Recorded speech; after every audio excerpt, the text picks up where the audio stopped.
Hi there, welcome to my channel. My name is Teacher Ilona Smith, and today we are going through a topic for the grade 11s once again. I hope grade 11s that you have been enjoying the videos that I've been uploading. Today's one, we are looking at presenting business information. Quite a nice topic, and I love to go through this topic, so I really hope you guys do enjoy. Let's dive in.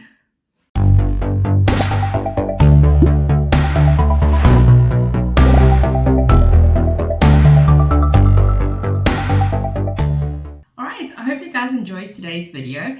As I mentioned, it's one of the topics that I particularly like and I enjoy teaching it too. So today's video should be loads of fun. Just take note that I don't take any credit for the information given in these slides today. I have received them from the Western Cape Education Department website and am allowed to use them for the content for business studies for grade 11, 10 and grade 12 for my videos. I make use of this information as is to make sure that it's relevant, accurate, and correct for the students that are studying. I have also linked the resources that I've made use of down below, as well as you'll see them at the end of my video, part of the slides. All right, let's get into it. As mentioned, presentation of business information. All right, so in grade 10, you were introduced to this topic, which included different types of visual aids and guidelines on how to write a business report. In this video today, I will provide you with an analysis of this topic. We will deal with this in grade 11 and grade 12.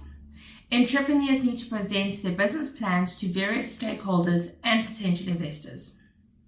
Entrepreneurs should know how to present business information in a professional manner and to protect the business image and brand. So, what's the importance? Why do we need to present on business information? Well, business information needs to be presented to be made available to employees and stakeholders. Business information enables management to do the following: provide stakeholders with the information to make strategic, tactical, and operational decisions, ensure success, transparency, and smooth running of the business, assist management in making decisions, provide financial information, on financial statements, investigations, disputes, and new policies, persuade management to implement a strategy, identify trends in the market and anticipate challenges, and then devise strategies to deal with these challenges. So a nice example with the financial statements. So let's say we're presenting on the yearly financials and the whole discussion is about how we can save costs, because we've seen that the expenses are really high in our business and we want to just make it aware to our employees and to management so that they can see areas where we can improve in. So that would be the importance of presenting this type of business information. Then we have the difference between verbal and non-verbal presentation of presentation. So with verbal, this topic is a little bit easy because in this one, we all know verbal is something that is spoken, it's a spoken word, and non-verbal is more written. Okay, we can also look at gestures, but not in this example entirely. So, a verbal presentation. This exchange of information using oral presentation and spoken words. The information can be heard, but the information cannot be stored. It can't be stored in the sense of, with non-verbal presentation, it's more written. So it's easy to store that. It's easy to keep it on a laptop. Whereas we can record the presentation, but it's difficult to store it unless someone actually takes a presentation and writes down everything. We can store that as an email. So that's what they're referring to as we can't store it as such. Examples of verbal presentation. We're looking at video conferencing, workshops, seminars, conferences, and public speaking. Even this YouTube video today is verbal presentation because I am speaking to you. Then we have non-verbal presentation. Here we communicate by means of printed media. Communication can be read and it can be stored. So you see the difference there, the one is heard and the other one is read. So examples of this is like written reports, handouts, charts, slides. So in this video today, the video in the top right corner, that would be the verbal presentation. The slides on the screen down below, that is our non-verbal. Just a nice little example there. So we have different types of visual aids. Visual aids refer to support materials such as tables, graphs, pie charts, posters used in addition to what is being spoken.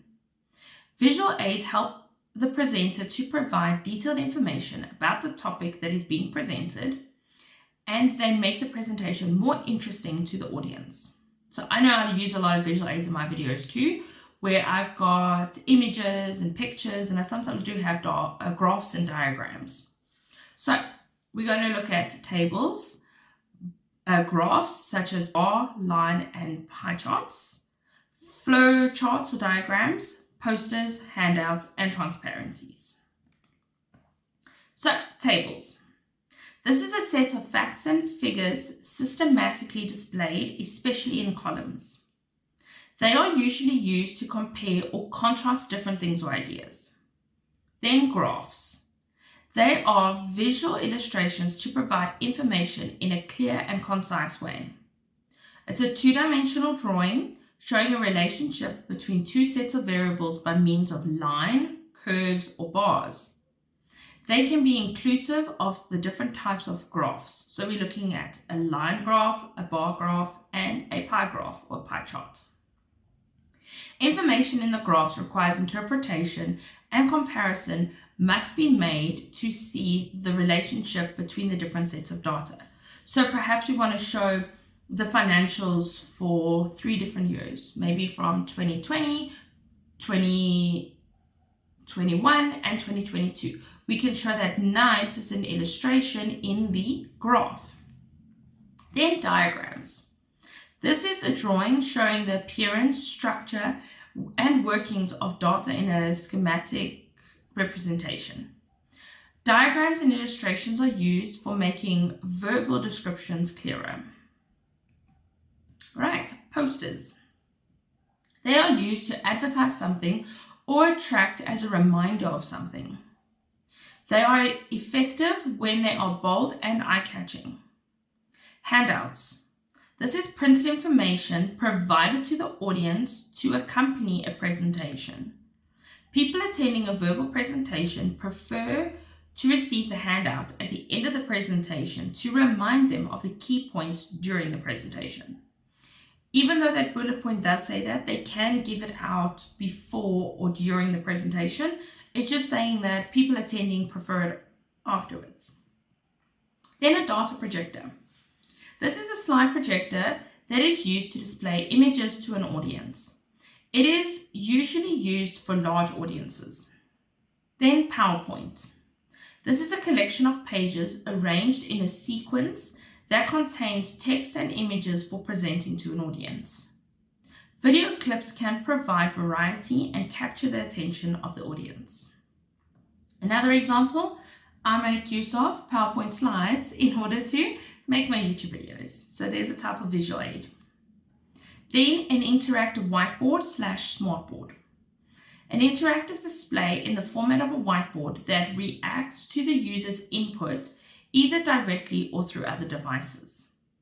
It is useful to note down the most important points before or during a presentation. It's useful to capture feedback and new ideas. Then we have flip charts or whiteboards. So do you see the difference? So just so you know, in a test you can mention both of them. We have the interactive whiteboard, which is a smart board. Then we have just the normal whiteboard that you can just write on as normal. So that is the difference between the two, but you can write them separately. This is a large pad of paper bound so that each page can be turned over at the top to reveal the next page. It's normally used on a stand. Additional notes that were added during the presentation can be captured on the computer after the presentation. Alrighty, then moving on. Here we have guidelines on how to prepare transparencies, slides, posters, and handouts. So, guidelines on how to prepare transparencies or slides. Not many people, I think, nowadays use transparencies, but some still do. I know a lot of teachers still use transparencies, but I think the world's turned more over to using slides versus transparencies. So, start with the text and the headings. We need to use keywords instead of full sentences. Use a legible font and font size. Limit the amount of information on each slide. Avoid too much writing and complicated graphs. Choose images that may help to communicate the message. Include graphics. Keep the slides and images and graphs simple. Make sure there are no grammatical or spelling errors. Use bright colors to increase visibility. Structure information in a logical sequence. Then we have the guidelines on the posters on the left and then the handouts on the right. So, in case you get confused during the exam, there's a big difference between a poster and a handout. So, the way that I look at it is a poster is something that you just put up on the wall and it's to advertise something. Perhaps it's a dance competition, perhaps it's a sale that you're having, a bake sale at a company or whatever the case is. But a poster is something you stick up on the wall, like that painting I have. And it's got all information that people can walk past and they can see what's being advertised. All right. Then handouts. This, if you think about it in the physical sense, I'm handing out notes to you at the end of my presentation. So you will only receive the handouts if you attend the presentation. So that's just the difference, because I know they kind of seem one of the same, but they are not. They are different, but try, just put a note there for yourself. Try not to confuse these two when it comes to a test or an exam. So posters. We need to make sure that we're using headings. Make sure all relevant information appears on the poster. So when is our bake sale? What is the time of the bake sale? Is there an entrance fee? Who should we contact if we want to book a stall or whatever the case is? Use bright colors to enhance visibility. Use short phrases instead of full sentences. Make use of pictures. Posters must be bold, creative, and easy to read. They must have essential details and summarized. Get the intended message across strongly. All right. Then we're moving on to guidelines on how to prepare handouts. Structure the information in a logical sequence. Use a legible font and font size. Choose images that may help to communicate the message. Make sure there are no grammatical or spelling errors. Use bright colors to increase visibility. Refrain from using busy borders, different colors, and too many different fonts. Allow an empty page at the end of the handout to allow the audience to make additional notes during the presentation. Then, factors that the presenter must consider when designing the presentation. Again, here's another one that seems confusing to the one heading we just discussed. So the guidelines on the slides, there we're looking at the physical slides that we need to create. What must we consider when we're making the physical slides on the computer, right? With the factors for the presenter for the presentation, now we're looking at more the presenter. What must he consider when he's looking at and when he's preparing for his presentation? So it's more the person than the actual physical document. All right. So he or she must know their audience. Okay, are we presenting to the staff, the employees? Are we presenting to our stakeholders? Or are we presenting to our customers? There's a difference. The presentation should include an introduction, a body, and a conclusion. State the aims of the presentation in your introduction. What are you going to discuss in this presentation? Outline the most important information first. Use visual aids like the ones we discussed, so tables, graphs, charts, and diagrams and pictures effectively. Use suitable sections, so titles, headings, subheadings, and bullets. As you can see, I make use of all of that in my YouTube videos as well, just easy to read. Summarize key findings, so conclude by indicating how goals were met. And then consider external factors, so perhaps there's a noisy surrounding which may influence the presenter. So just on that bullet, you could always phone the venue where you're going to do the presentation a few days before and ask them, is there anything that I need to be aware of, such as noisy surroundings or anything that I need to be aware of beforehand? Or maybe even go visit the venue, and maybe you might see that where you are presenting next door they're doing construction and it's going to make a lot of noise. So then ask if you can perhaps use a venue that's on the other side of the building, perhaps. Keep to the time limits to prevent boredom. Be well prepared, research the topic in depth. Allow time for feedback and questions. Speak clearly and audibly. And then keep eye contact with the audience. Then, reasons why these presentations must be in a written format. So, a presentation in a written format can be easily sent or stored for a later presentation. So the presentation that I'm doing now on the financials for this year can be used for next year as a comparison from how the financials were last year in comparison to the following year. These electronic files can be emailed, distributed in the company, or posted on the internet. The presentation, if in written format, can be used by someone else if the original presenter is no longer available. The presentation can also be sent to the stakeholders who were unable to attend the presentation. Then we have different types of written information. So, we have business reports. A business report is done for a business that has been in operation, and key information should be shared with stakeholders. Businesses use written reports to provide information on financial statements, investigations, disputes, and disciplinary actions. These may be presented orally to an individual or a group or electronically on a computer screen. The following questions can be asked when you are designing this business report. So, who will use the report is important. What information must you include in this report? And what will be the best way to present the business information in this report? Then business plans. These are written plans describing the nature of the business, the sales and the marketing strategy, and the financial background.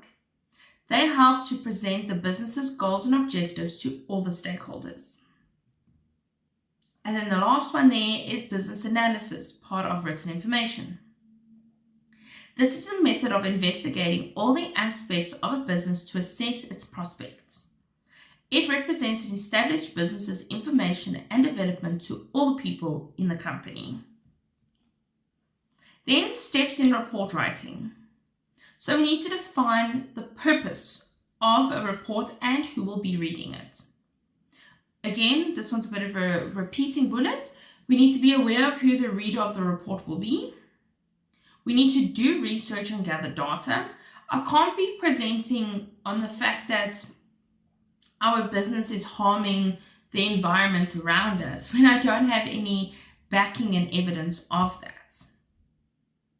Plan the report structure, so have a title, a contents page, an introduction, a body, and a conclusion. Prepare a work plan, so start early and allow time for brainstorming and preliminary research. Preliminary research, you're looking at surveys and questionnaires that you might hand out to collect that data. Display the topic of the report at the top of the page. Put together the first draft of the report. Print the first draft and read it sometime later. Ensure the information presented is useful to the decision-making process. Organize and rewrite your material. Prepare visual aids to help to convey the information. Ensure the report is accurate and to the point. Balance the quality of information by being specific and straight to the point. Anticipate the audience and the issues. It could be distributed to people who it was not intended for. Write an executive summary and then reread the whole report to check for spelling, grammar, and layout mistakes. Alright, guidelines on how to critically analyze a business report, and then we have recommendations for improvement. So this is when we are done with our business report and what we're going to look at. So does it only contain relevant information? If not, we need to remove irrelevant information. Is the aim of the report achieved? If not, make necessary adjustments in line with the aim of the report. Are the language and terminology used at the level of the people using the report? If not, we need to use a language expert to help to make changes to the report. Determine if the report is useful. Adjust the report by using a small sample to have access to the report and therefore make recommendations. Determine the credibility of the report. So improve the report by making use of credible research materials. Determine if the diagrams and tables used are adding value to the report, or are they just filling up the pages. If they're only filling up the pages, use only diagrams and tables if it's offering additional information. Then, factors to consider when composing a flyer. Okay, again, when we're coming back to our poster, our handout, and our flyer, 3 different things. So we discussed the poster. This is what we stick on the wall, and it's got all the information there. A handout is what you receive after a presentation. Then a flyer. All right.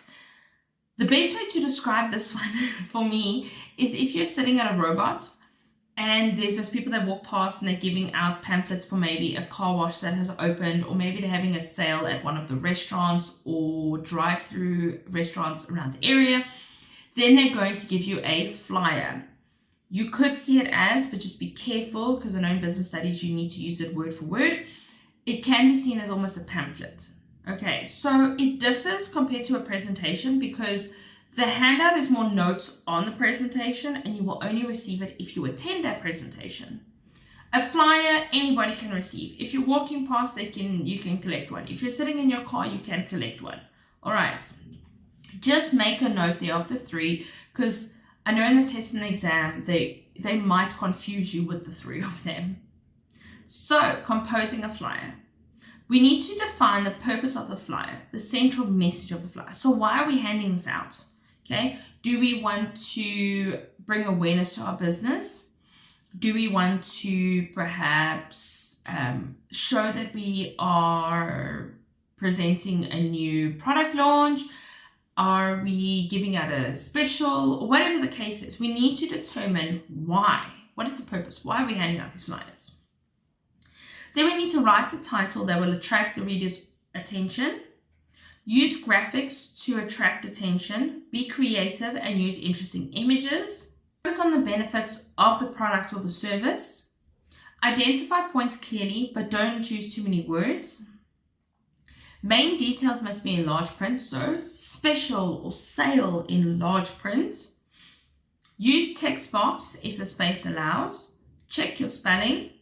Let someone proofread the contents before it goes for printing.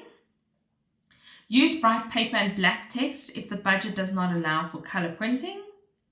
And then offer a discount on the product or service. Alrighty, then we're looking at handling feedback in a non-aggressive and professional manner after a presentation. Because after a presentation is generally where they ask questions. So how do we handle this in a non-aggressive and professional manner?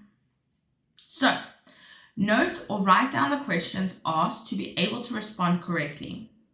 Be polite, confident, courteous, and humorous. Address questions in an orderly manner. Listen to the whole question before you respond.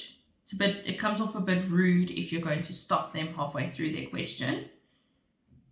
Respond honestly and as best as you can. Encourage questions from the audience. Repeat the question so that everybody can understand the basis of your response. Acknowledge good questions to motivate the audience to ask more questions.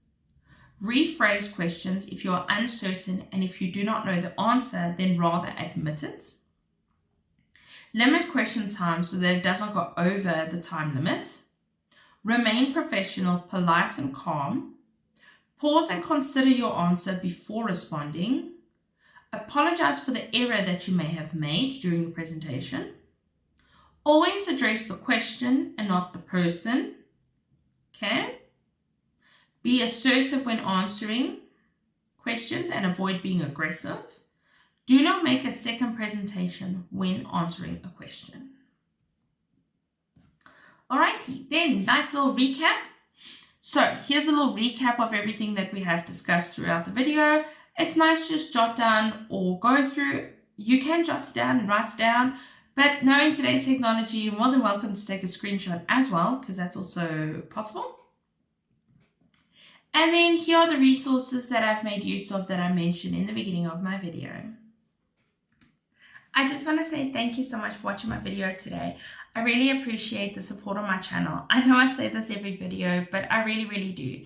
I check the analytics often and my channel is really growing, and it's all thanks to you guys, and I really give back to you guys, so thank you so very much. I want to wish you guys all the best of luck with the test coming up, and I hope my videos help. If you have any suggestions, please do pop them in the comments down below and I'll be sure to answer them. Thank you so much for watching this video today. If you liked it and you learned something new, please give it a thumbs up and please consider subscribing to my channel as I post for business studies grades 10, 11 and grade 12. Thank you so much. I hope to see you in my next video. Bye for now.